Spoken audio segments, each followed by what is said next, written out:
नमस्कार दोस्तों, आज के हमारे इस वीडियो में हम आपके लिए निर्जला एकादशी की पावन कथा लेकर आए हैं। एक समय की बात है, एक छोटा सा नगर था। उस नगर में बरसों से जल की एक बूंद भी नहीं गिरी थी, इसलिए उस गांव में अकाल पड़ा हुआ था। बिना जल के जीवित रहना बहुत मुश्किल था, इसलिए गांव वाले अपने परिवार और मवेशियों को लेकर गांव छोड़कर जा रहे थे। परंतु उस नगर के राजा ने नगर को ना छोड़ने का निश्चय किया और साथ ही साथ नगर के मंदिर के ब्राह्मण ने भी नगर में ही रहने की स्वीकृति दी।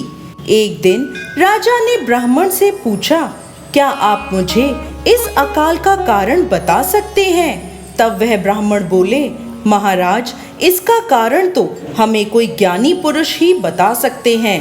तब वह ब्राह्मण और राजा एक संत के आश्रम में गए और उन्हें प्रणाम कर उनके पास बैठ गए।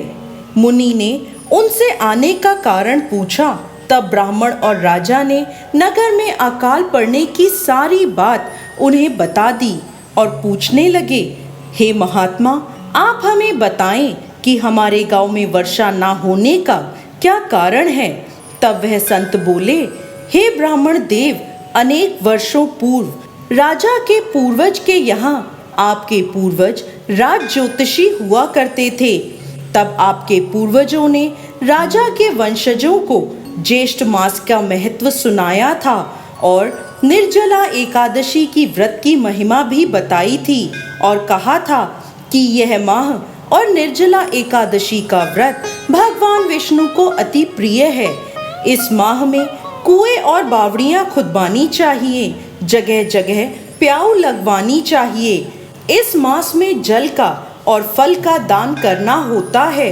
तब राजा के पूर्वज बोले कि जल तो एक सुलभ वस्तु है, इसके दान का क्या औचित्य है? ऐसा कहकर राजा के पूर्वजों ने आपके पूर्वजों का मजाक उड़ाया और उनका अपमान किया।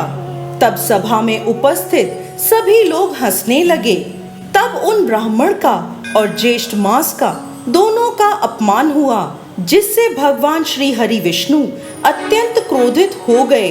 तब उन्होंने इंद्रदेव से कहा, हे इंद्रदेव, मैं आपको आज्ञा देता हूँ, इस नगर में मेरी आज्ञा के बिना आप कभी भी वर्षा नहीं करेंगे। तब संत महात्मा बोले, हे राजन, हे ब्राह्मण, यही कारण है कि आपके राज्य में अकाल पड़ रहा है। तब राजा ने उन संत से कहा, हे महात्मा, अब आप ही हमें कोई ऐसा उपाय बताएं जिससे हम अपने पूर्वजों की करी हुई गलती की भगवान विष्णु से क्षमा याचना कर सकें। तब उन संत ने कहा, हे राजन, मैं तुम्हें एक उपाय बताता हूँ। ज्येष्ठ मास में भगवान श्री हरि विष्णु की भक्ति करें, बड़, पीपल और आंकड़े के पेड़ को सींचें तथा निर्जला एकादशी का व्रत और पूजन करें। जगह जगह प्याऊ लगवाएं, चिड़िया और कबूतरों के लिए परिंदे बांधें, जानवरों के लिए पानी के हौद भरें। इस मास में जल और फल का प्रतिदिन गरीबों और ब्राह्मणों को दान आदि करें। शरबत, आम, तरबूज, खरबूजा आदि दान करें। तब आपके पूर्वजों का यह श्राप समाप्त हो सकता है। आगे साधु महात्मा बोले, राजन, आप सबसे पहले इस ब्राह्मण से अपने पुरखों की गलती की क्षमा याचना करें। तब राजा ने उसी समय ब्राह्मण से हाथ जोड़कर अपने पुरखों की गलती की क्षमा मांगी। ब्राह्मण ने राजा को क्षमा कर दिया और कहा, हे राजन, जो गलती आपके पूर्वजों ने की, उस गलती को हमें सुधारना होगा। तब राजा ने और ब्राह्मण ने संत की आज्ञा ली और अपनी नगर को चल दिए। नगर में आकर राजा ने अपनी प्रजा के साथ ज्येष्ठ मास में आने वाली निर्जला एकादशी का व्रत किया और दान पुण्य किया। तब ज्येष्ठ मास की पूर्णिमा के दिन पूरे गांव में घनघोर काली घटा छा गई, जिसे देखकर सभी इंद्रदेव और भगवान श्री हरि विष्णु की स्तुति करने लगे। तभी जोर जोर से बारिश होने लगी और सभी गांववासी प्रसन्न होकर झूम उठे।